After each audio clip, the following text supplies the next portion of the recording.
Saludos Honduras. Hace un par de días celebramos con alborozo una efemérides. Hace un par de días, este espacio de la televisión hondureña arribó a un año de estar al aire. 365 días recorridos desde la pantalla de TV Azteca Honduras, tratando de encontrar la verdad que muchas veces se nos oculta y se nos niega, se nos escurre, se escapa de nuestras manos. Aquí nos detenemos durante un tiempo en la televisión para hablar viéndonos a la cara, viéndonos a los ojos, para encontrar esas verdades que necesita confrontar nuestra sociedad para cambiar y ser mejores.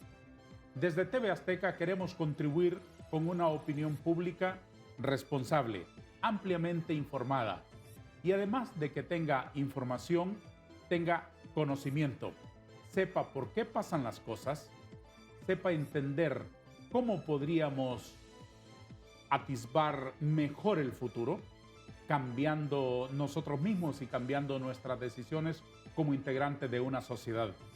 Queremos también motivar a las estructuras del poder para hacer lo correcto, y lo correcto es propiciar el bien común. Esa es la intención de un foro de televisión por las mañanas. Hace un año estamos al aire y hemos logrado muchísimo éxito en audiencia, logrando respeto, simpatía, adhesión y sobre todo credibilidad de nuestra audiencia. Tenemos varios principios que defendemos a muerte. Uno de ellos es la libertad. Otro de ellos es la pluralidad, el respeto por todas las formas de pensamiento que han venido aquí a expresar de manera abierta y sin ningún tipo de cortapisas, representante de todas las tendencias de pensamiento político, funcionarios y no funcionarios, líderes del gobierno y líderes de la oposición. Y así seremos, siendo plurales y siendo abiertos a escuchar a todos los que tengan algo importante que decirnos. En aras de ese éxito, la empresa TV Azteca Honduras decidió ampliar por 30 minutos más este espacio para no dejar a medias ninguna conversación y para que sea en un espacio de 90 minutos, cual si fuera un partido de fútbol, que todos anotemos goles en contra de la desinformación, en contra de la bobería y en contra de la superficialidad con la que algunas veces vemos y tratamos los ingentes asuntos nacionales. Gracias por acompañar nuestro espacio. A partir de hoy estaremos desde las 7 hasta las 8:30 de la mañana. Gracias también por adherirse a nuestro espacio en las redes sociales. De todo corazón, muchas gracias a todos.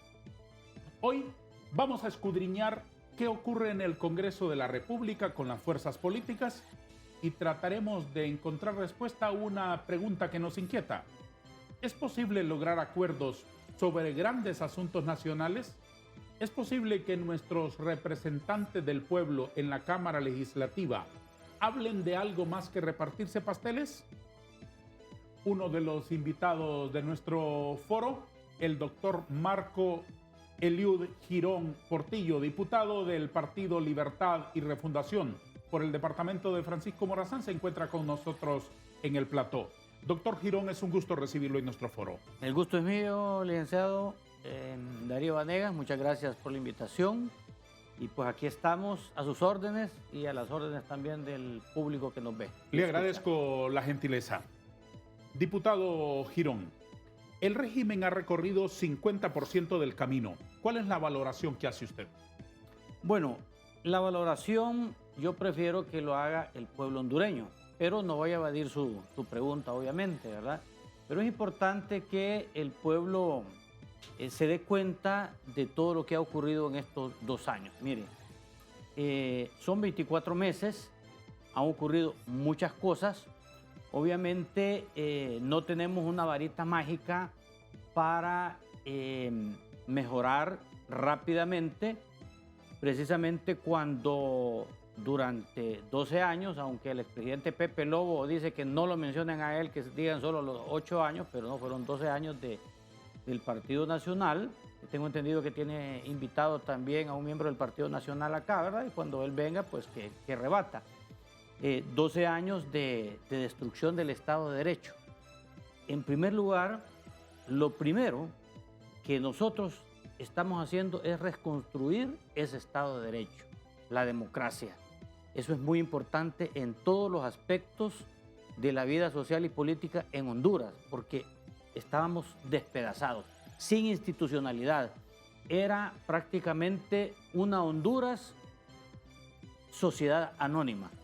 O sea, privatizado todo. Fideicomisos, más de 60 fideicomisos, donde estaba disponibilidad de los exfuncionarios, donde solo llamaban al banco y decían necesitamos tantos millones para esto, tantos millones para otra situación, saltándose las leyes como la ley de contratación del Estado.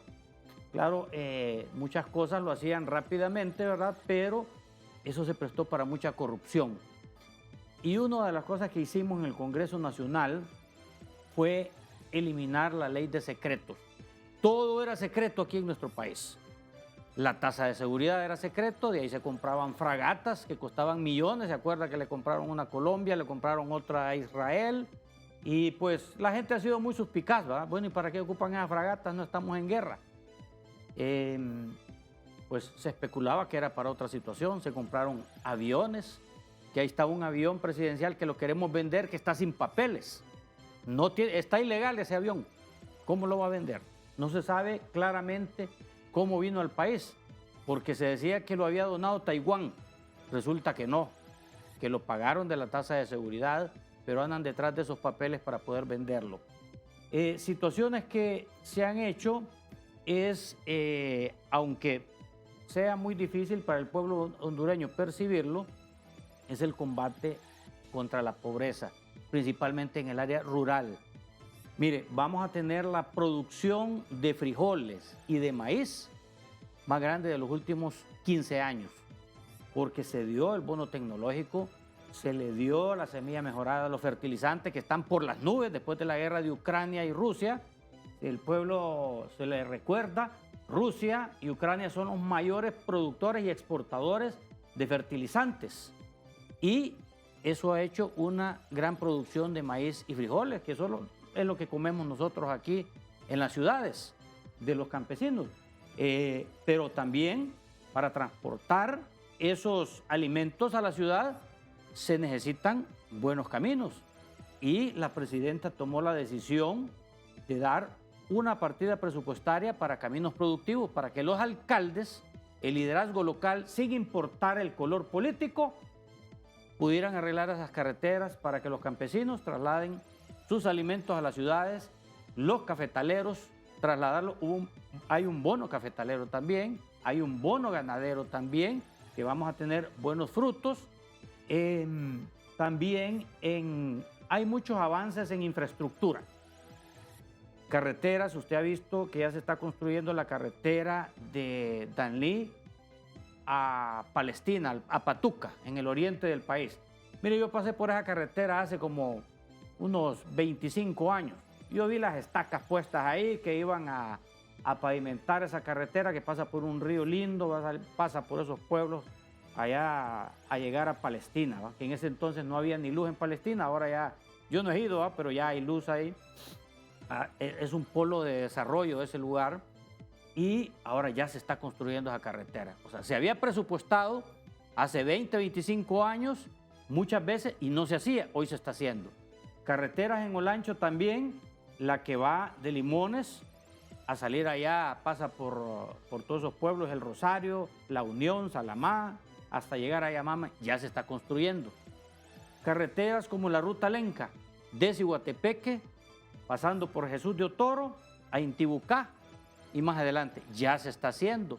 Aquí carreteras en Francisco Morazán, bueno, la que va a salir de Olancho, por Cerro Grande, también la carretera que hemos ansiado nosotros y los que vivimos aquí en Francisco Morazán, de los municipios del sur de Francisco Morazán, la que pasa por La Venta, Reitoca, Curarén, Alubarén, va a dar allá La Libertad, San Miguelito. Es una carretera de los municipios del sur de Francisco Morazán. y otra, la de Orica. ¿Cuántas veces esa carretera de Orica, cuando vamos nosotros ahí, que cuando llueve era intransitable? Bueno, ¿cuántas carreteras? Me quedo corto. La de Danilla se está, aunque hubo una toma hace poco para acelerar que la compañía acelerara su construcción. Bueno, en fin, me quedo corto. Eso es lo que recuerdo ahorita en infraestructura de carretera. Vamos al área de salud. En el área de salud, que habíamos estado presionando, ¿verdad?, en la titularidad de salud, que acelerara el abastecimiento de medicamentos, que hay mucha queja. Bueno, hemos visto ya al director del Seguro Social yendo a los almacenes, llevando medicamentos, inclusive a San Pedro Sula. La última visita que hizo en el Seguro Social de San Pedro Sula, la farmacia va a estar desde tempranas horas de la mañana con el fin de que no estén aquel montón de pacientes ahí a las afueras del Seguro Social esperando un medicamento o ser atendidos por un médico. Ya hablaremos en detalle de salud, educación, seguridad, empleo y otros asuntos particularmente, diputado Girón. Aprecio que sus valoraciones son positivas y tengo que decirle que esas valoraciones positivas suyas no coinciden con lo que el pueblo de Honduras piensa. ¿Qué valoración hace usted de los 2 años de gobierno comparando expectativas y realidad, lo que se ha conseguido? Mire, esto de expectativas, las expectativas siempre del pueblo hondureño van a ser muy altas. Nosotros quisiéramos salir de la pobreza como los países asiáticos, ¿eh?, que salieron de la pobreza en 50 años. No es lo mismo la China de hoy, la China comunista, China popular, China continental, como le quieran llamar, hace 50 años que ahora. No es lo mismo Singapur hace 50 años que ahora. Otros países también. Necesitamos mucha educación, invertir en salud para poder salir de la pobreza. Cuando hablamos de expectativas, el pueblo quiere rápidamente soluciones, pero no es fácil. Manejar un país, si no lo comparamos con Centroamérica, las situaciones son muy similares. Sí hay un grado de populismo, por ejemplo, en El Salvador, ¿verdad?, que se le aplaude a Nayib Bukele por las políticas de seguridad que se han querido instalar aquí en el país, pero que no se ha podido porque hemos tenido una oposición férrea. Usted recuerda que en el Congreso Nacional quisimos nosotros cambiar la ley de defensa del Consejo de Defensa y Seguridad y no lo ha permitido la oposición. Hemos querido también aprobar la ley, voy a decir el nombre popular de la ley de chips, para que estos celulares, mire, hace poco el ministro de Seguridad hizo unas capturas de unos extorsionadores con aquel montón de celulares y una bolsa llena de chips. La ley pretende que el chip sea como su huella digital, que si usted lo tiene, se pueda controlar cualquier llamada telefónica y evitar que las compañías telefónicas también hagan su agosto vendiendo esos chips como si fueran tortillas.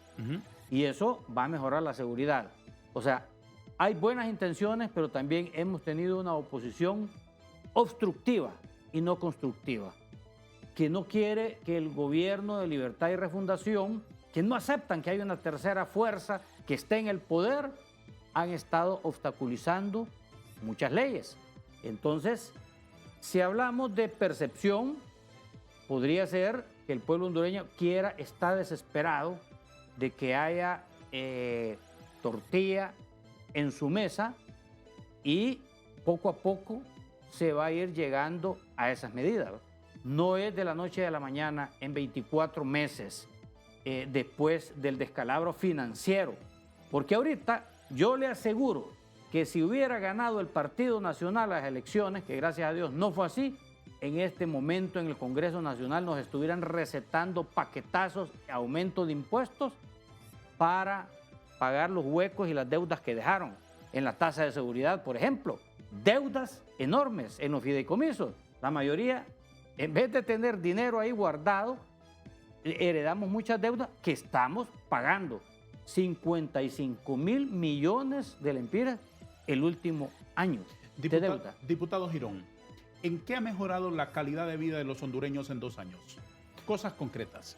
Bueno, eso de la calidad de vida es relativo, porque lo que ha hecho el gobierno es tener un mapa de la pobreza. Tenemos la Secretaría de Desarrollo Social, Cedesol. Ellos tienen un mapa y con ayuda internacional, ¿verdad? Porque hacer un mapa de la pobreza no es fácil. Y cuando hablo de la pobreza, de extrema pobreza.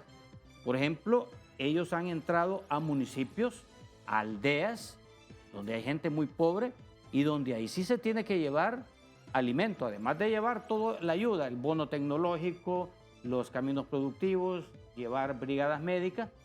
Hay gente que está pasando hambre porque no tiene, por ejemplo, la gente del corredor seco. ¿Cómo va a sembrar usted una semilla en un lugar árido? No puede, tiene que llevarle alimento. Es forzoso llevarle alimento porque va a pasar hambre. Entonces, se está utilizando ese mapa de la pobreza para llegar a esos puntos. Y ahí no se pregunta si es liberal, si es nacionalista, si es de libre. Ahí se entrega esa ayuda y eso ha mejorado un poco. Por ejemplo, usted sabe que salimos nosotros, no solo, y no les gusta a los nacionalistas que lo digamos, pero es que es obligatorio, porque la historia no se puede olvidar. Venimos saliendo de un narcorrégimen, pero también de una pandemia, que los dos factores hicieron que nuestra economía sucumbiera. Pero estamos poco a poco mejorando, y eso lo ha dicho entes internacionales como el Fondo Monetario Internacional, que somos sujetos de crédito, porque si usted no es sujeto de crédito, un banco no le va a prestar. Usted tiene que estar solvente. Entonces, hasta el momento, nosotros estamos solventes precisamente para apoyar a esas personas que están en el mapa de la pobreza. Y fíjense que hubo una contracción económica en la pandemia, ¿va? De 10 puntos porcentuales. Y cuando hablo de contracción, es precisamente porque se paralizó la economía. Después de la pandemia, ya sea por acciones del gobierno, de la empresa privada, de la población, esa contracción hizo que de los 73 puntos que teníamos de pobreza, bajáramos 10 puntos. Hay quienes ¿Hoy dicen, somos menos pobres? es que cuando se habla de puntos porcentuales, significa que aquella persona que había perdido su empleo por la pandemia o por otras situaciones, lo recuperó, ya sea economía formal o economía informal. Entonces, cuando usted me hace preguntas, si hoy somos menos pobres, la población puede decir, si yo digo que, si yo le respondo positivamente, va a decir la gente, no, no es cierto, porque hay una situación que se llama percepción, usted lo dijo. No se percibe situaciones que ocurren en el campo. Ya hablaremos de aspectos particulares, doctor, para ir detallando lo que usted considera positivo de los 2 años de gobierno. Si me permite detener un minuto para la pausa. Claro que sí. 2 minutos para la publicidad.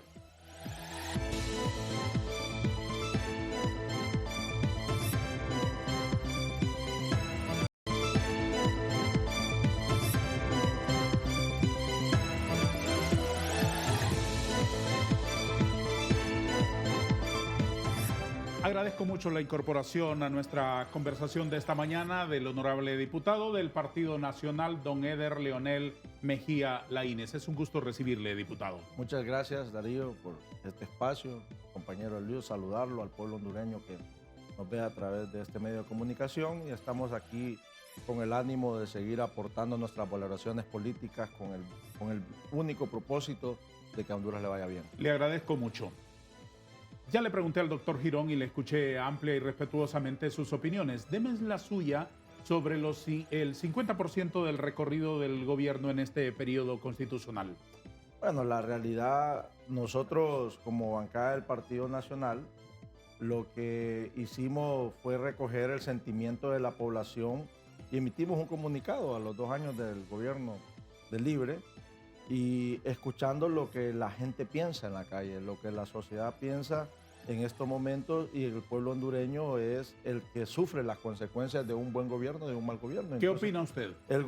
el gobierno está desaprobado por la población. La población está descontenta porque no ha visto el accionar de este gobierno para resolver los problemas de seguridad alimentaria, de seguridad ciudadana, de infraestructura, atención al sistema de salud, atención al sistema de educación. En todo el pueblo hondureño los ha aplazado. Y esa es la realidad, y no es una postura de la bancada del Partido Nacional. Nosotros recogemos ese sentimiento del que anda en el bus, del que se levanta en la mañana a trabajar, del que va a su empleo, del que va al campo a labrar la tierra para poder cosechar, y que ve que ha habido muy poco trabajo del gobierno buscando resolver los verdaderos problemas del país. Ha habido una agenda, lamentablemente tenemos que decirlo, enfrascada en un tema político, ideológico. Se han querido enfrascar más en esa agenda, han querido avanzar más en esos temas y han descuidado el tema de lo que es resolver los verdaderos problemas del país, por lo que la población votó por ellos, porque ellos prometieron esos cambios, prometieron esa atención, ese resultado positivo a favor de resolver esos problemas que el hondureño está viviendo día con día. Les agradezco a ambos la reflexión sobre la cosmogonía de la situación nacional. Revisemos algunos aspectos. No se puede revisar todo, obviamente, por la limitación de tiempo, pero algunos pilares fundamentales de la calidad de vida de los ciudadanos en Honduras. Les propongo, seguridad ciudadana. Usted ha dicho que han tenido la intención de instalar en Honduras un modelo de seguridad, por decirlo en términos muy simples, tipo Bukele, y que la oposición no lo permite. ¿Puede ampliarme? Sí, cuando le digo yo, o cuando usted dice tipo Bukele, para que no malinterprete la población, porque cada país tiene su realidad, aunque el Triángulo Norte, que está conformado por Guatemala, El Salvador y Honduras, tienen similares características en muchos temas, pero cuando un país tiene efectividad en el manejo de la violencia, toda la región tiene que homologar. ¿Por qué es lo que está ocurriendo? Muchos miembros de Mara se están viniendo a nuestro país, son capturados ahí en la frontera o en algunos lugares. Entonces estamos obligados nosotros a tener medidas similares. Centroamérica, no solo Honduras, porque ya vio lo que ocurrió en Costa Rica. Como también aquí se está combatiendo la criminalidad, se estaban yendo a Costa Rica y hubo un problema de visado. Recuerda usted que se había, para entrar a Costa Rica, se había dicho que se necesitaba la visa. Al final se llegó a un arreglo. ¿Qué es lo que quiere decir este mensaje de los costarricenses? Que también se está combatiendo en Honduras, pero se necesita combatir y homologar a nivel centroamericano, porque el crimen organizado tiene lazos en todos los países y no tienen fronteras. ¿Por qué aquí sigue habiendo tanta violencia? Bueno, de acuerdo a las cifras que han dado en este mes de enero comparado con el anterior, ha disminuido. ¿Usted les cree? Bueno, es que son cifras. Sí, ¿y usted les cree? Las cifras son datos, y los datos ahí están, pues, y hay organizaciones. ¿Usted les cree? Es que no es de creer o no de creer, es de leer. Uno tiene que leer. Sí, bueno. Y poner, si usted tiene alguna duda, pues hacerla a las personas correspondientes, ¿verdad? Y se están haciendo... ¿Usted se siente más seguro? ¿Honduras es más segura 2 años después? Bueno, yo que fui perseguido por el narcorrégimen me siento más seguro. A mí Juan Orlando me respiraba literalmente en la nuca. Bueno, me secuestraron. Yo fui secuestrado por Juan Orlando Hernández y con participación de la Policía Nacional mientras yo iba... ¿El gobierno lo secuestró a usted? Claro que sí, ahí está la denuncia. ¿Quién lo secuestró del gobierno? La policía. Primero lamento que le haya ocurrido, lo primero que debo decir, obviamente. Gracias, le agradezco mucho. ¿Cómo fue eso que lo secuestró el gobierno? Eso se hizo público. Yo iba en tiempos de pandemia, estaba atendiendo pacientes de COVID-19, yo con mi tanque de oxígeno, me pararon la policía en la salida al sur, yo iba a una donde distribuyen oxígeno, ¿sí?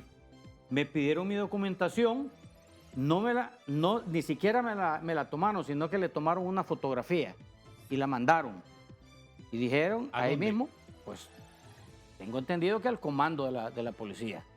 Y ahí mismo, yo no me quise bajar del carro. Ujú. Ahí me montaron una grúa, me llevaron allá por Santa Cruz, un lugar oscuro. Ahí me bajaron a golpes, me hinchacharon, me montaron a una patrulla, me anduvieron exhibiendo. Ujú.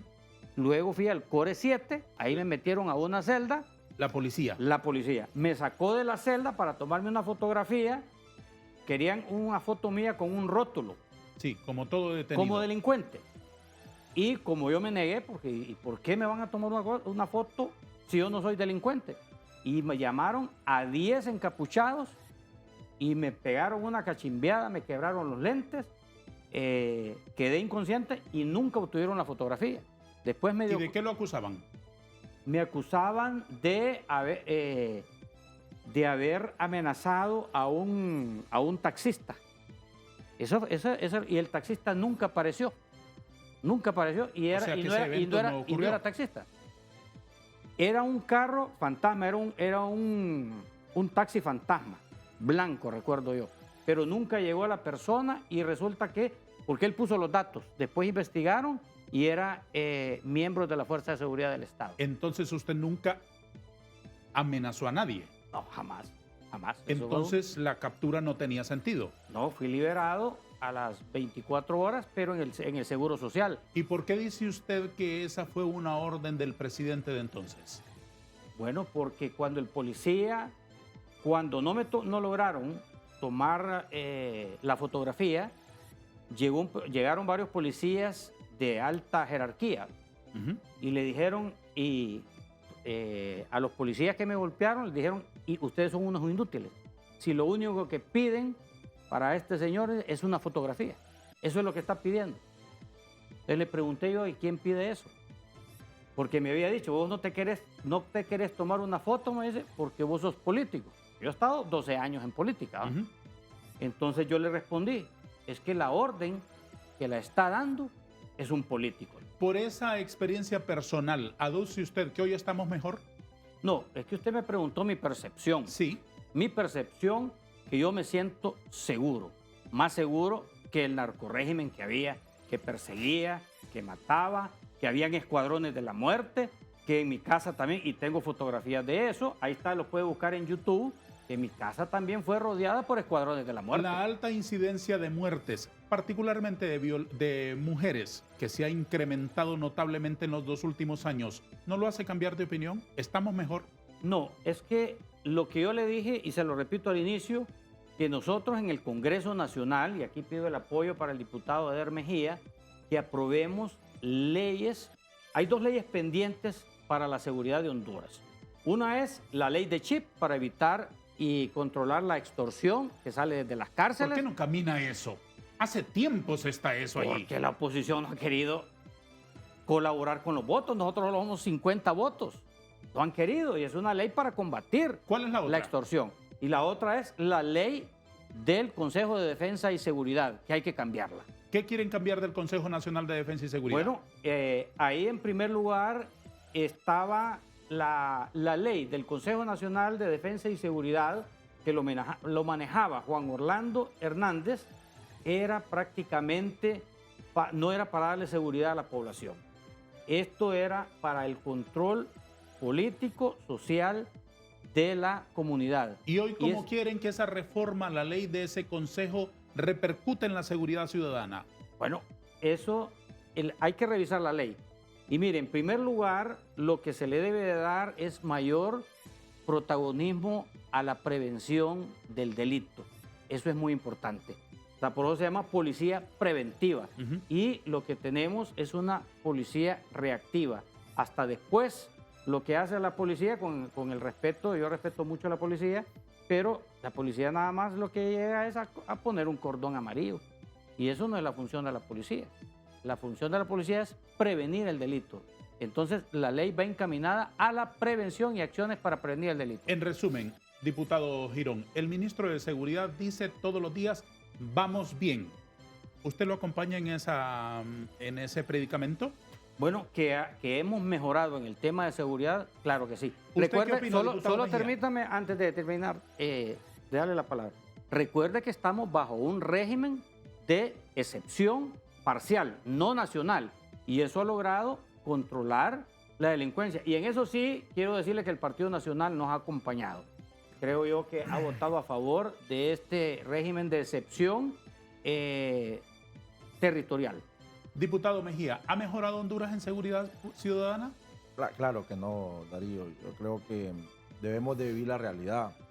Y como le digo, recoger el sentimiento de la gente. Nosotros como políticos podemos generar posturas y esas posturas vayan condicionadas a un deseo político, a una aspiración política o buscando esa confrontación política entre nosotros, los partidos políticos. Pero la realidad es lo que la gente vive. Cuando usted se sube a un taxi, cuando usted se sube a un microbús, y yo he tenido la oportunidad aquí en la capital de subirme a muchos taxis, de pedir el servicio de Uber y toda esa situación, y uno platica y le pregunta a la gente cómo se siente. Yo creo que esa es la realidad y ahí debemos buscar ese sentimiento, Eliud, para que el gobierno tome acciones concretas, acciones que vayan encaminadas en resolver este flagelo, que no es un flagelo que es de 2 años, es un flagelo que lógicamente se ha venido arrastrando y que se ha tenido que combatir, pero se tiene que combatir con estrategias, con planes que realmente den resultados positivos, porque no se puede quedar solo en el discurso, no solo se puede quedar en la percepción de que queremos mejorar, se tiene que sentir esa mejoría y quien lo tiene que sentir es el pueblo, porque es el que anda en la calle todos los días buscando cómo llevar el sustento a sus familias, y esa es la realidad. Y cuando vemos cifras y hablan de cifras, hemos visto que entre los mismos ministros y viceministros se contradicen. Pues la vez pasada el ministro dijo un dato y la viceministra dijo es incorrecto. Son tantos los homicidios que han habido y esa es la realidad. Y si nosotros miramos medios de comunicación, si usted se queda todo un día viendo medios de comunicación desde las 6 de la mañana hasta las 10 de la noche y empieza a contar, usted se va a dar cuenta de la realidad de la violencia que está viviendo el país. Departamentos como Lancho, departamentos como Cortés, departamentos como Santa Bárbara, y son departamentos que se han visto un incremento en la violencia, en los homicidios, y esto nos tiene que llamar poderosamente la atención. Y no es cierto que la oposición se opone a que haya un plan de resultados positivos a favor de la seguridad. Nosotros hemos acompañado, Darío, aquellos proyectos que son de beneficio del país. Hemos sido una bancada constructiva en el Congreso Nacional. ¿Están dispuestos los nacionalistas a acercar sus votos para la ley de los chips? Hemos nosotros planteado algunas regulaciones que se tienen que dar en la ley. Hemos hecho las observaciones en la misma y hemos dicho que si se toma en consideración las observaciones que la bancada ha hecho, nosotros podríamos acompañar perfectamente. Nunca hemos estado en contra de que se combata la inseguridad que hay en el país. Estamos a favor de que se combata la inseguridad que hay en el país. ¿Y la reforma al Consejo Nacional de Defensa y Seguridad? También señalamos nosotros cuáles eran las atribuciones que se estaban poniendo en la ley, que vinábamos que eran demasiados de concentración de poder. Hablan de desconcentrar el poder, pero habían artículos que concentraban el poder, que daban un poder absoluto a ciertas medidas que se pretenden tomar desde el Consejo Nacional de Defensa y Seguridad. Concluyamos, diputado, con el análisis de sus opiniones sobre lo que ha ocurrido en estos 2 años. Le propongo otro aspecto, además del de seguridad, que es básico. En educación, ¿cómo ve usted la gestión del ministro Esponda? Bueno, en educación, que es un tema muy complejo, ha habido gobernabilidad. Usted ha visto que los maestros no han estado en huelga, han estado dando clases, y eso es muy importante.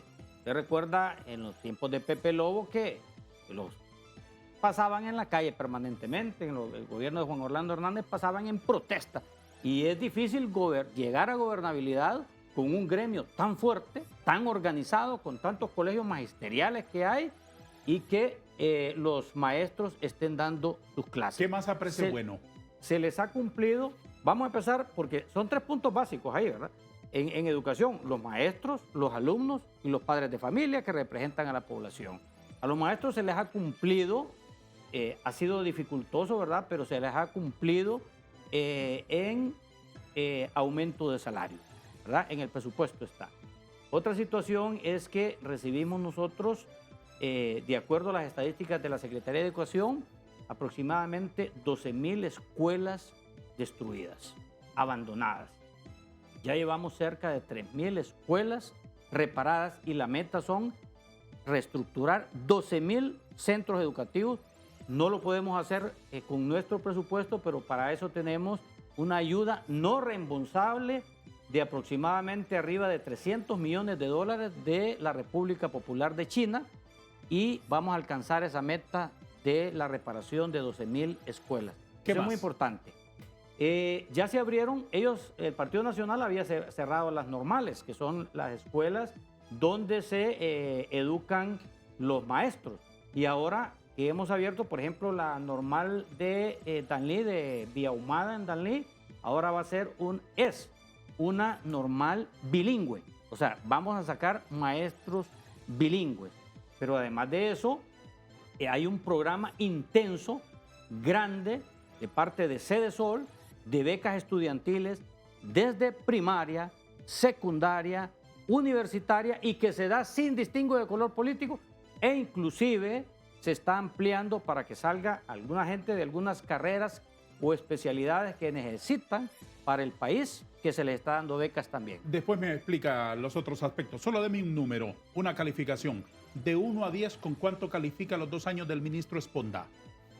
Mire, es difícil calificarlo. Yo creo que eso, la presidenta tiene las calificaciones ¿Usted, y yo no ¿cuánto tengo, le da? De 1 a 10. y yo no tengo esas calificaciones porque hay muchos indicadores. Hay tantos indicadores, ejecución de presupuesto, y yo desconocería, no me gustaría ser irresponsable en darle una cifra. Para eso está la oposición, ¿verdad? Que la oposición va a calificar. Les pido permiso, señores, para retirarnos 2 minutos.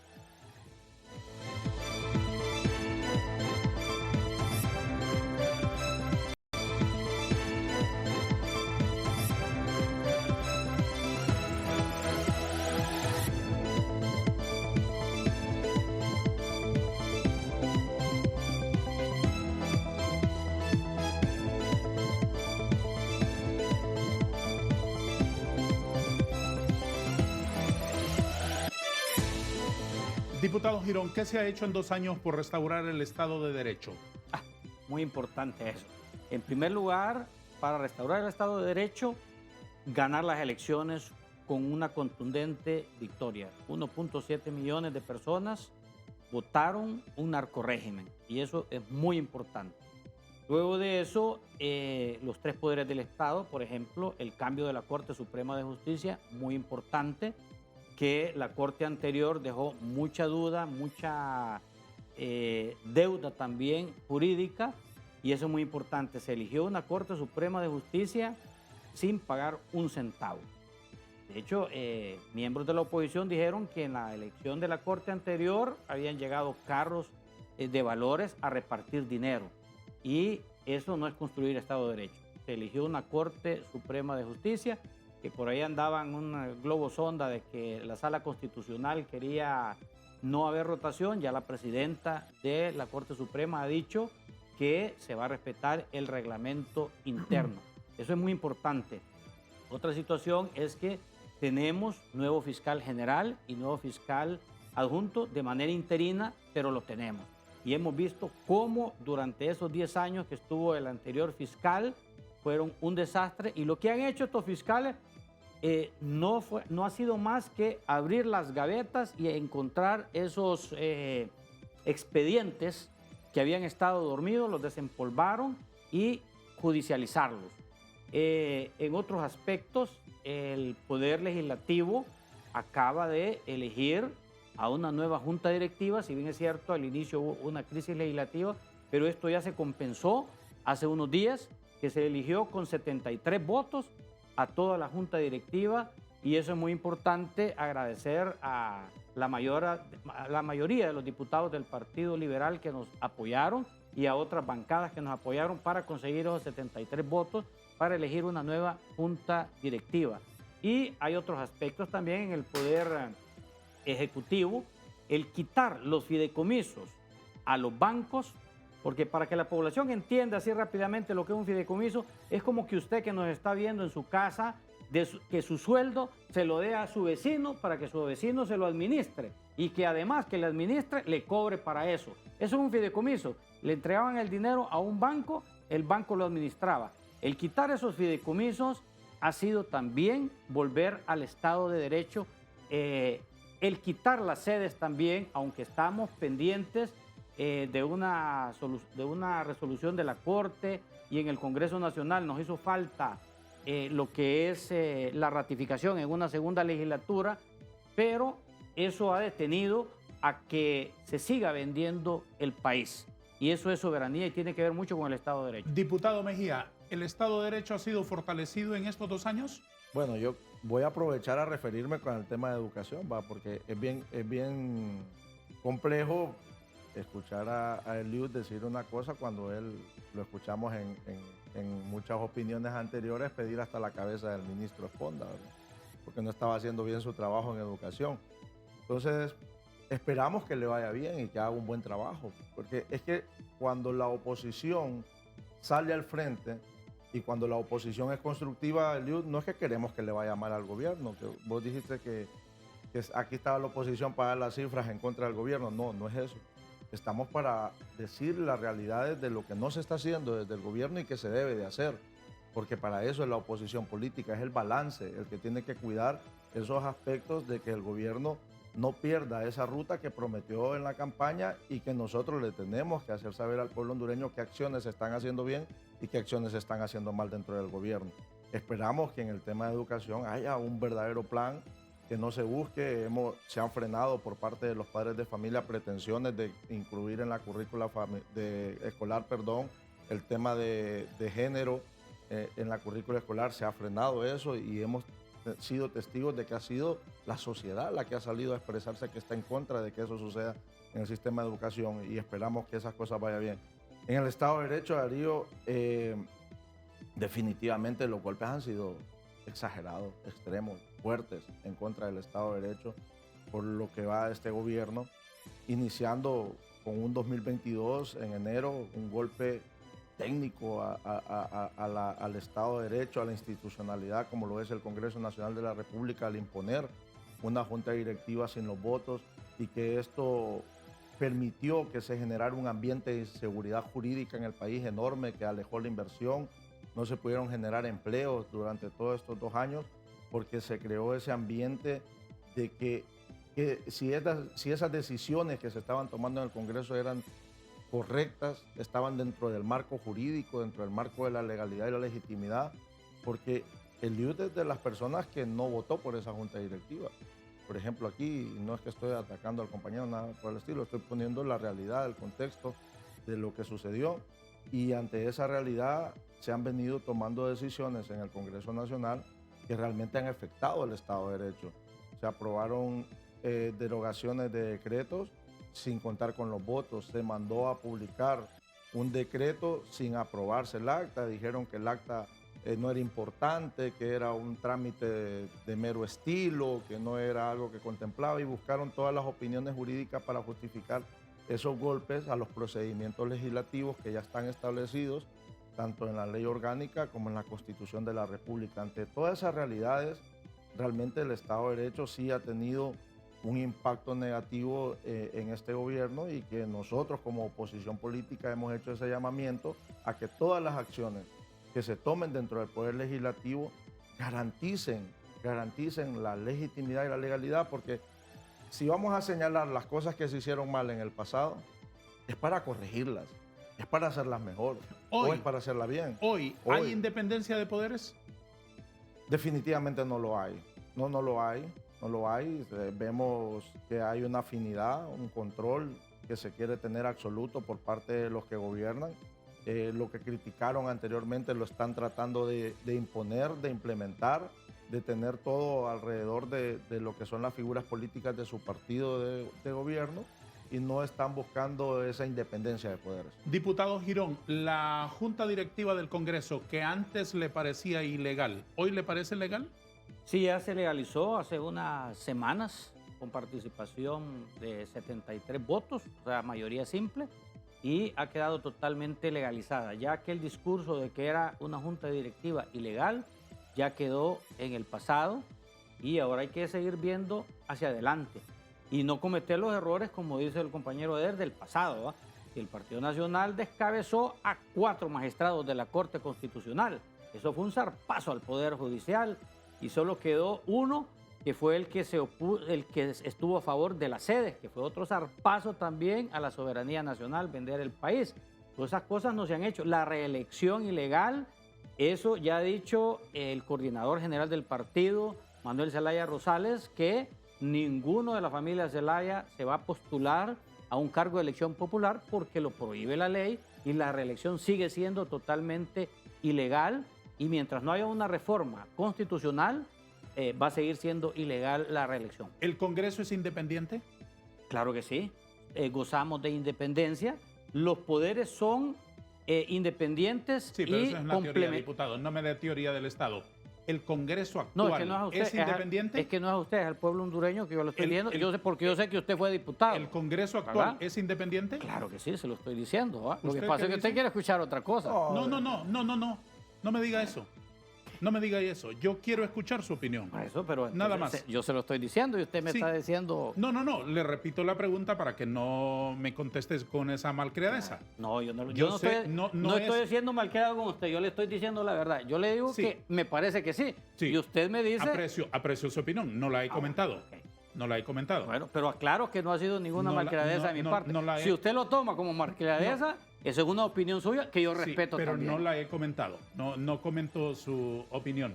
Y valor no me falta. Bueno, Eso a mí quede tampoco, clarito. ¿verdad? ¿A usted le parece que el Congreso es independiente?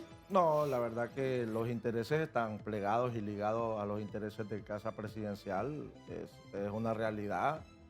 No podemos desconocer eso, y el accionar del Congreso, tanto las acciones que el Congreso toma son validadas por el Poder Ejecutivo independientemente si generan esa seguridad jurídica o no la generan, Ujú. porque ya hay una componenda, hay un acuerdo, hay una alianza entre el Poder Ejecutivo y el Poder Legislativo, quien coordina, porque no es la oposición política, no es todo el Congreso, sino que quienes coordinan el Congreso, Ujú. la bancada oficialista y todo está plegada a los intereses de Casa Presidencial. Eso no lo podemos desconocer, Darío, y no es una, y te repito, no solo es una postura o una opinión de las bancadas de oposición, esa es una realidad que la sociedad, juristas, analistas, políticos de la sociedad civil te lo pueden decir, porque ese es el contexto de la realidad que estamos viviendo.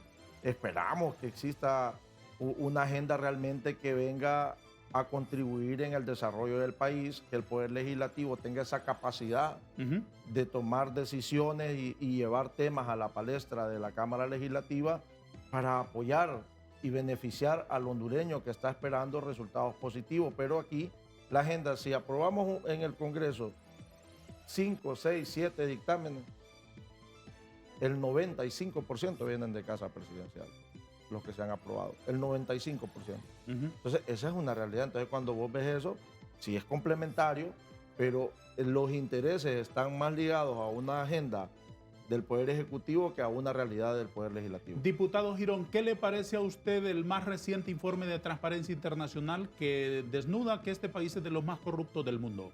Bueno, este informe, como dicen los periodistas, hay que irse a la fuente, ¿cierto? Sí. Y la fuente de Transparencia Internacional aquí en Honduras es la ASJ. El representante de Transparencia Internacional en Honduras es el señor Carlos Hernández, que cogobernó con Juan Orlando Hernández. Él dio este informe, creo que se le pasó la mano. Por ejemplo, yo tuve acceso y él habla de que hay 84,000 muertes. Cuando yo veo el informe, él dice ahí en letras pequeñas que es del observatorio de la universidad, pero que son 83,000 muertes del 2004 hacia acá. Oiga, me presentaron un informe con datos viejos para poner mal al país en Transparencia Internacional. Transparencia Internacional son receptores de lo que recibe de parte de Carlos Hernández, que en ese mismo informe él hace una gráfica y dice que el mejor punto anticorrupción fue el 2015. ¿Quién gobernaba el 2015? Donde según Carlos Hernández hubieron mejores índices de transparencia. Juan Orlando Hernández, que tenía la ley de secretos, que no había transparencia. Por Dios, es un informe totalmente infundado, donde no habla la realidad. ¿Por qué no habla ahí de la eliminación de la ley de secretos? ¿Por qué no habla ahí Hábleme que entonces usted, diputado Girón, perdóneme. Hábleme entonces usted de la realidad. ¿Cuál es la situación de la corrupción en Honduras en este momento? Bueno, con la elección de los nuevos fiscales, aunque sea de manera interina, se está persiguiendo a los autores intelectuales, no solo a Marco Bográn, que fue el material, a los intelectuales. Ahí vimos a la exministra Rocío Tábora en prisión y ahora goza de prisión domiciliaria, pero ahí está. Tenemos a la exministra de Salud, Alba Consuelo Flores, prófuga de la justicia por el caso de los hospitales móviles. Eso es persecución a la justicia, al delito. Y eso no lo puede obviar Carlos Hernández, por Dios. Cuando el presidente del Partido Nacional, el señor David Chávez Madison, anda prófugo de la justicia por drenaje de fondos. Eso para él lo obvia en los informes. Eso es persecución al delito, no como ellos dicen que es persecución política. No, si todo el mundo sabíamos acá y se hablaba en voz baja de que David Chávez se reía de la justicia porque había drenado fondos del Infop, era de conocimiento público, y ahí está el expediente. ¿Quién lo investigó? Su propio gobierno lo investigó y ahí tiene ese expediente y se está combatiendo la corrupción. Claro, y ojo, ayer dijo claramente el hermano de David Chávez Madison, no sé si fue una ligereza, pero dijo él, se está negociando, dice, que retorne mi hermano, dice, y se está negociando impunidad. Luego se comunicó David Chávez con el comunicador social que dijo esto y dijo que era falso. Entonces, ahí vemos que el discurso que nosotros hemos dicho ha sido cierto, que el Partido Nacional quiere negociar impunidad a cambio de los votos del Congreso Nacional y nosotros no estamos dispuestos a eso. Diputado Girón, ¿el nepotismo es corrupción? El nepotismo no es considerado corrupción, no es considerado. En todos los gobiernos se pone gente de confianza y en este caso la familia presidencial, la familia Zelaya, si bien es cierto, tiene familiares, pero es precisamente por la mala experiencia que tuvo el 2009 con el golpe de Estado. Y creo que se debe de gobernar con gente de confianza. Diputado Mejía, ¿se combate la corrupción actualmente en Honduras?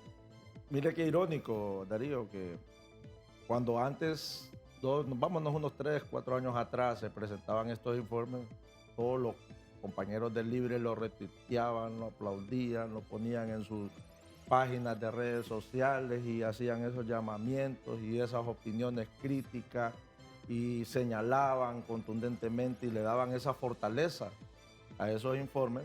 ¿Y lo hacían los mismos? Lo hacían los mismos actores, no hay diferencia, o sea, los mismos actores, y ahora el discurso es diferente. Por eso dicen, cuando uno no es lo mismo verla venir que platicar con ella, dicen allá en el pueblo, ¿verdad? Entonces, cuando ya estás de este otro lado, te queda el señalamiento de descalificar ahora a estas instituciones que han hecho esto, no en los últimos 2 años, han sido instituciones que han estado ahí, asociaciones que han estado ahí 25 años. 25 años investigando, buscando la información, tratando de aportar con estas opiniones un cambio. Aparte en los de esa gobiernos. consideración, que respeto mucho dada su posición de diputado opositor, actualmente, ¿se combate la corrupción en Honduras? La realidad está ahí. Yo puedo decir que no. Y no solo es Eder Mejía que dice que no. Ahí hay una realidad, Darío, que está plasmada en un informe de investigación. Y la realidad es que podrá haber acciones, y por eso le decía yo al inicio, no solo es generar la percepción, porque yo con el discurso puedo generar muchas percepciones. Con el discurso probablemente yo puedo decir aquí que no, y la realidad sea otra, o puedo decir que sí, y la realidad sea otra.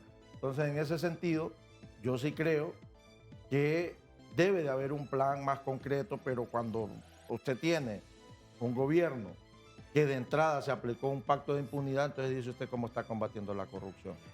¿El nepotismo es corrupción? Claro que es corrupción.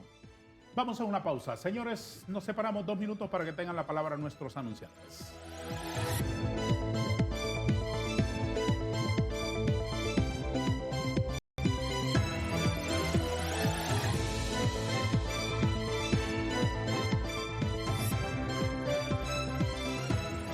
Gracias por seguir aquí. Nuestro foro se extiende 30 minutos más a partir de hoy. Gracias por la gentileza de acompañarnos. Diputado Marco Eliud Girón, ¿el Congreso ha superado todos los desacuerdos y ahora ha vuelto la normalidad del hemiciclo? Bueno, para nosotros se le ha puesto fin a la crisis legislativa. Estuvo más de 100 días sin sesionar, precisamente por falta de acuerdos. ¿Cómo lo lograron? Bueno, a través del diálogo. Han habido diálogos intensos con todos los partidos ¿Y políticos. qué acuerdos han alcanzado entonces con ese diálogo? Bueno, uno de los acuerdos fue la nueva Junta Directiva, la aprobación del presupuesto general de la República, las amnistías vehicular, migratoria, del Seguro Social, Municipal. municipal también, Sí. y se va avanzando. La aprobación Hoy, de préstamos para financiamiento de hospitales, etcétera. correcto, 150 millones para el hospital de San Pedro Sula, Tegucigalpa de Trauma y terminar el hospital de Roatán. Y obviamente ya la normalización de las sesiones en el Congreso Nacional. ¿Qué le han dado a cambio a las bancadas de oposición para que apoyen las propuestas de ustedes? Pues mire, yo no he estado en la mesa de diálogo, pero sin duda alguna el Partido Liberal, o por lo menos la mayoría de los miembros del Partido Liberal, se les consideró para ser miembros de Junta Directiva. Creo que eso tuvo mucho que ver. Igual el PSH, el PAC también tiene representación en la Junta Directiva. Creo que el diálogo por el país, aunque me llamen ingenuo, pero el diálogo por el país creo que ha sido el que ha primado en esos acuerdos. ¿Qué les dieron a cambio a los liberales? Pues, Eso no es de gratis. bueno, yo le acabo de decir de que son miembros de Junta Directiva, ¿verdad? ¿Con Tenemos solo eso? miembros. Pues no sé qué otra situación se les podrá dar, ¿verdad? Desconozco yo. Lo que sí estoy seguro es que no hay tilín, porque recuérdese que viene la Sisi y cualquier situación que se dé, ya tenemos lo del pasado reciente, ¿verdad? Cómo se vendió los votos. 20 millones pagaron, de acuerdo a la Fiscalía de Nueva York, a diputados de la oposición en ese entonces, y mencionan miembros ahí del Partido Liberal, que no los voy a mencionar, que mejor se metan ahí a internet, ahí están los nombres, que recibieron 20 millones de lempiras a cambio del voto para que el expresidente del Congreso Nacional llegara a optar a ese cargo. Diputado Mejía, ¿está superada completamente la crisis en el Congreso? Yo creo que sí han habido acuerdos, como los menciona el compañero Eliud, que han permitido generar un ambiente de espacios, de seguir construyendo los consensos a través del diálogo. No están superados del todo porque no hay un acuerdo definitivo todavía para lo que queda de la agenda legislativa. Pero nosotros como bancada del Partido Nacional, Darío, lo que dijimos siempre fue que lo que no se puede aceptar dentro del Congreso son imposiciones y que quieran hacer las cosas a la fuerza. ¿Ustedes han negociado impunidad? Para nada. Eso lo hemos descartado, lo hemos aclarado, lo hemos dicho públicamente.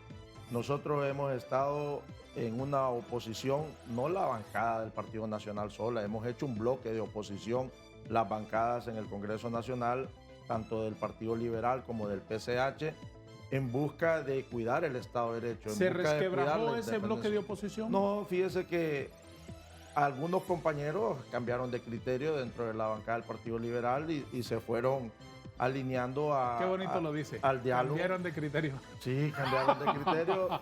Porque Qué esa educado es usted. es la realidad. Usted debería ser canciller. Darío, esa es la realidad. Y ante esa realidad es bien complicado porque cada bancada responde por el accionar de sus bancadas. Cada bancada responde por las decisiones que toman sus compañeros a lo interno de la misma. Nosotros tratamos de ser una bancada coherente y fuimos coherentes con desconocer la comisión permanente, por ejemplo. ¿Van a elegir a coherentes hasta el final. ¿Van a elegir a los fiscales general y adjunto en propiedad pronto? Hemos estado en pláticas, nuestro interlocutor en la mesa de diálogo es nuestro jefe de la bancada, el abogado Tomás Zambrano, y él ha estado en las pláticas con los que dirigen el Congreso Nacional y con los que están representando a la bancada oficialista en el diálogo. y hasta el momento no hay un acuerdo definitivo. ¿Y Eso cuál sí es lo la podemos postura decir. de ustedes, de la bancada nacionalista? Que se garantice independencia del actuar del Ministerio Público. ¿Y eso cómo se va a manifestar? No se puede generar un control total, no puede tener libre todo el control En otras del Ministerio palabras, Público. que el fiscal general y el fiscal adjunto no sean los que están. Probablemente puede ser una salida que se plantee en la mesa, Darío. O sea, los escenarios pueden construirse. Libre va a partir en la mesa del diálogo de la construcción de los 86 votos, va a partir buscando ratificar. Eso A los que ya tenerlo- ahora están. A los que ya pusieron ellos. Eso no es posible matemáticamente ahora.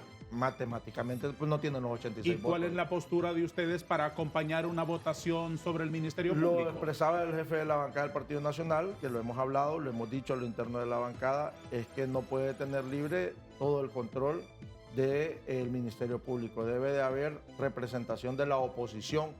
No estamos hablando de la bancada del Partido Nacional o del Partido Nacional, de la oposición, para que exista ese balance y que se cuide esa independencia ¿Estarían y con- actuando de la manera que el pueblo hondureño espera, Darío, que es persiguiendo el delito y que no se presten a intereses políticos partidarios. Discúlpeme, diputado Mejía, ¿estarían ustedes contentos y acompañarían con sus votos la ratificación de los fiscales? La elección en propiedad, hay que decirlo correctamente, la elección en propiedad de los fiscales del Ministerio Público, si el fiscal adjunto fuese nacionalista. Va a depender de que el diálogo se tiene que mantener con todas las fuerzas de oposición, porque al final de cuentas es la oposición política la que va a defender la democracia, la libertad y el Estado de Derecho si las pretensiones del Libre siguen siendo implementar su agenda ideológica partidaria y montar un sistema del socialismo del siglo XXI en el país. La oposición política tiene que estar unida para frenar eso. En esta especie de atmósfera de armisticio que está sintiéndose entre ustedes en el Congreso y que la he percibido aquí esta mañana, están también hablando sobre la integración del Tribunal Superior de Cuentas, del Tribunal de Justicia Electoral y de la política limpia. Sí, eso está dentro del paquete de acuerdos o pactos o negociaciones. ¿Cuánto Está en han la mesa. avanzado? Mire, de acuerdo a las propias palabras de la oposición y el jefe de la bancada del Partido Nacional, dicen ellos que del 90%. El cuello de botella está en la elección permanente del fiscal general y adjunto, que hay temas que, aunque lo niegue el compañero, ayer se hicieron públicas. Un diputado del Partido Nacional, el señor Pedro Chávez Madison, hermano del presidente del Partido Nacional, que no es cualquier perico de los palotes, es un diputado y hermano del presidente del Partido Nacional, dijo que en la mesa de negociaciones estaba pedir impunidad por el presidente del Partido Nacional. Después se comunicó, yo no sé cómo se comunica David Chávez, que anda prófugo, pues sale en los medios de comunicación y la policía no lo puede localizar. En eso felicito yo a los periodistas, ¿verdad? De que pueden localizar a David Chávez, pero la policía no lo puede localizar. Y él negó, pero obviamente ahí el Partido Nacional se contradice en lo que dice públicamente. Ellos quieren impunidad y lo han metido en la mesa de diálogo. El partido de gobierno no está dispuesto a darle impunidad absolutamente Darío, a nadie. yo quiero que me dé el derecho a réplica, porque si nosotros quisiéramos una negociación directa con el Partido Libre, tenemos los votos para hacerlo. Mire, cuando la elección de la Corte Suprema, Libre nos ofreció 7 magistrados, que lo eligiéramos solo los 2 partidos, y teníamos los votos. ¿Qué quiere decir con Cu- eso cu- en este caso del fiscal? Que nosotros estamos buscando ese balance en la oposición, que estamos buscando que realmente exista ese balance. En concreto, que el la partido, no de oposición- tantas vueltas, diputado, en concreto, el Partido Nacional aporta sus votos si el fiscal adjunto es nacionalista. Es que tenemos que ponernos de acuerdo las bancadas de oposición. Eso es lo que buscamos nosotros, un consenso entre la oposición, que en la oposición todos nos sintamos bien Eso con la significaría- decisión eso- que vamos a tomar, porque eso significa- ese es un tema de país. Si me habla, de acuerdo, si me habla de incorporar a todo el bloque de oposición, eso significa que, además del que el fiscal adjunto sea nacionalista, que el director de fiscales sea liberal o del PSH, ¿a eso se refiere? Debe haber una oposición ahí. ¿Estarían dentro ustedes dispuestos a esa dentro del fórmula? Ministerio Público. Mire, no puede estar el control absoluto del Libre. En política todo es posible. Sí, lo que sí no es negociable en este momento, ya es la cabeza del fiscal general. ¿Y es, ahí es lo la demás- misma persona que está? Correcto, es la misma persona. ¿No Y existe posibilidad de que para superar el interinato se busque otro fiscal general? no hubo ni siquiera antes de la elección, recuerde que nosotros no nos movimos de la fórmula, así como ellos no se movieron de su fórmula de candidatos que están dentro de los 5, así no nos vamos a mover a nosotros. Eso es núcleo duro en las negociaciones. El último segmento de nuestro foro, después de unos anuncios.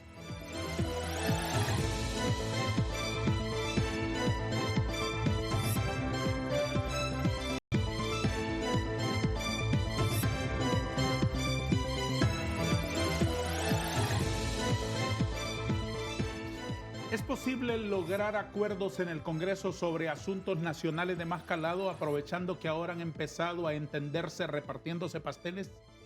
Repartiendo el pastel. Bueno, mire, sí es posible, claro que sí. Si se hace por Honduras, podemos salir adelante, podemos llegar a acuerdos con el Partido Nacional, con el Partido Liberal y las demás bancadas. Honduras necesita, diputados, Honduras necesita un Congreso diferente.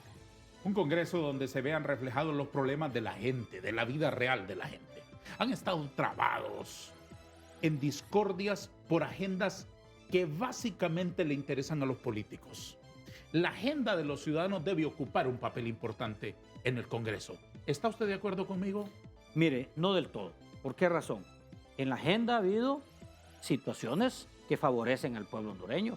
Por ejemplo, en el tema de seguridad, ya lo abordamos en el primer segmento, Estamos ¿verdad? de acuerdo, que salud, no han querido. educación, todos esos sí.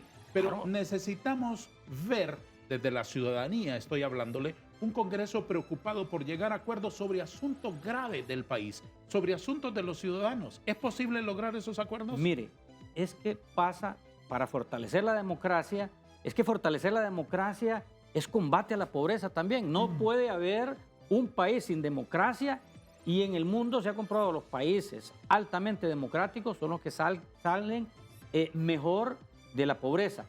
Si no hay justicia en el país, si se roban miles de millones, va a haber más pobreza. Entonces el combate a la corrupción va a disminuir la pobreza. Mire cuando vino un representante de Estados Unidos llamado Ricardo Zúñiga, nieto de Ricardo Zúñiga Augustino, que fue candidato presidencial por el Partido Nacional, la nacionalista de cepa, pero ahora es de ciudadano norteamericano, lo mandó el presidente de los Estados Unidos y vino a decir acá que se habían robado el 30% del Producto Interno Bruto, no sé cuántos miles de millones se habían robado, lo dijo un experto en la materia. Si no combatimos la corrupción, por eso es que es importante ese acuerdo para elegir al fiscal permanente, para que persiga el delito y ese dinero sea recuperado y que no se sigan cometiendo actos de corrupción. La corrupción es de interés público y de la ciudadanía. Le manifiesto desde acá a ambos el deseo de los ciudadanos de ver la agenda de los ciudadanos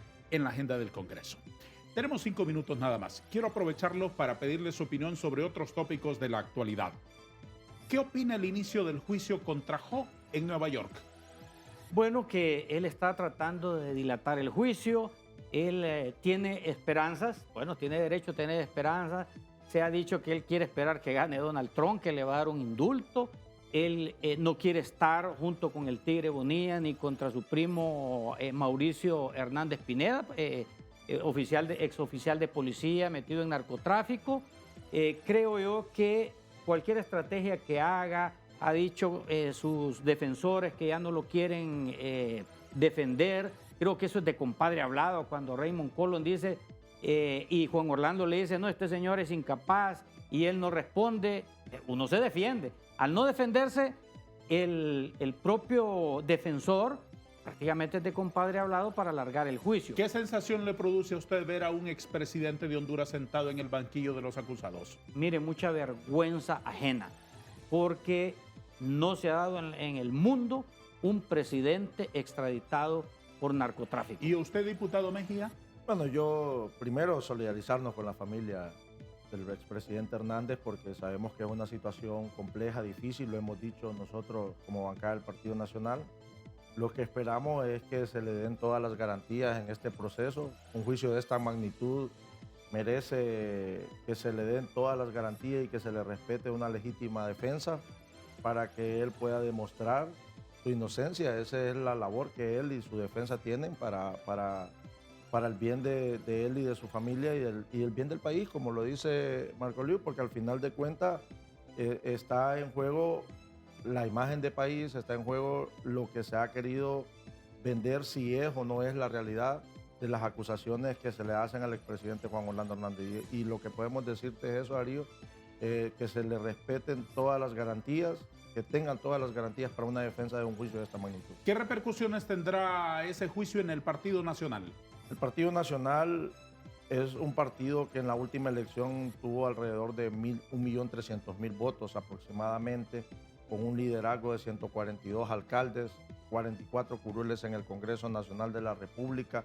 Es un partido grande, fuerte en el país, un partido que tiene la responsabilidad de ser ese balance en la democracia de este país y que tenemos la obligación, Darío, de fortalecer una candidatura para ir al próximo proceso electoral del 2025 y ser una opción electoral para el pueblo hondureño. El Partido Nacional está vivo y tiene que seguir generando esa propuesta de gobernabilidad, esa propuesta de ser una opción a través de su liderazgo para el electorado del pueblo hondureño. Si el veredicto es de culpabilidad, ¿les pasará factura?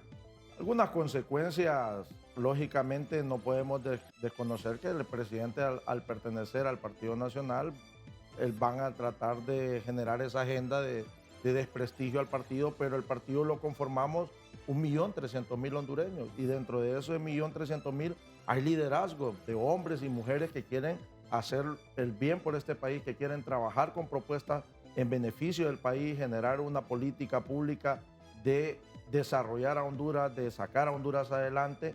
Y esos liderazgos en el Partido Nacional están ahí, están vivos, están vigentes. Sé que un asunto judicial es un asunto de ver evidencias, de escuchar testimonios y de desarrollar todo un proceso bastante complejo.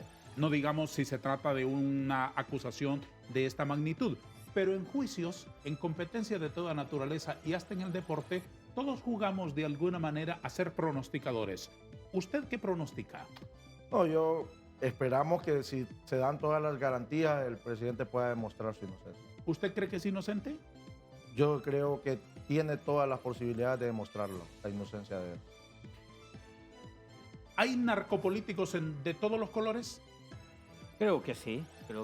Hay narcopolíticos de todos los colores y están saliendo a luz allá en Estados Unidos, en el Partido Nacional principalmente. Ya una radioemisora aquí muy influyente en Honduras ha dicho que 44 exfuncionarios de Juan Orlando Hernández están pidiendo la nacionalidad nicaragüense. Esperemos que Daniel Ortega no se las dé porque tienen temor o a ser enjuiciados en nuestro país o a ser extraditados porque Nicaragua no tiene extradición o tratado de extradición con Estados Unidos. ¿Cree usted que en los juicios salgan salpicados correligionarios suyos? Eso no lo podría decir, eso solo lo saben los estadounidenses, pero lo que sí le puedo decir que todo aquel político o narcopolítico que esté involucrado en narcotráfico debe de ser juzgado debidamente y si es declarado culpable como el caso de Juan Orlando Hernández, que de acuerdo a analistas podría caerle 3 cadenas perpetuas igual que su hermano más 30 años. Diputado Girón, yo sé muy bien, y vamos a partir de una premisa, que no se aprende nunca en cabeza ajena. Hay quienes ven fallecer a alguien de alcoholismo, de una cirrosis hepática brutal, y no dejan el trago. Hay quienes ven a alguien fallecer de un cáncer brutal por tabaquismo y no dejan el cigarro. Hay quienes ven a otros fallecer en un accidente por exceso de velocidad y no sueltan el pie del acelerador. Todo eso se lo comento por lo siguiente. La vida nos ha mostrado hombres que alguna vez estuvieron encumbrados en el poder, en un banquillo de los acusados y humillados dentro de un juez, sin la parafernalia y sin el boato que adorna al poder. ¿Cree usted que ese caso es una lección para los que hoy están borrachos de poder, para que entiendan la efemeridad de la cumbre? Bueno, mire, yo le respondería de esta manera. Hay 3 formas de que el ser humano pueda caer. Mire, el ser humano, aquel que es tonto, cae en una piedra o se tropieza en una piedra y vuelve a tropezar. Aquel que es inteligente tropieza una vez y no vuelve a tropezar. Y el sabio ve tropezar y no tropieza. Entonces creo yo que en ese popular refrán le contesta usted la pregunta, que hay que ver lo que está ocurriendo para evitar caer en esas tentaciones. Les agradezco, señores, su presencia hoy con nosotros en el foro. Lo hemos extendido media hora más para escucharles más a ustedes y espero que se hayan sentido satisfechos. Gracias, diputado Mejía. Muchas gracias, Darío, y esperamos, por el bien del pueblo hondureño, que el partido que hoy gobierna reflexione. Está a medio término, tienen la oportunidad de realmente poner sus ojos en resolver los problemas del país, tema de seguridad alimentaria, tema de seguridad ciudadana, el tema de la infraestructura, el tema de mejorar el sistema de educación, el sistema de salud es muy importante, y todo lo bueno que hagan y lleven al Congreso Nacional, la bancada del Partido Nacional los va a acompañar, pero todo aquello que vaya en detrimento de nuestra democracia, de nuestro Estado de Derecho, vamos a estar ahí para señalarle y hacer la oposición política. Nos quedan 15 segundos. Doctor, un saludo. Bueno, muchas gracias, licenciado, por la invitación.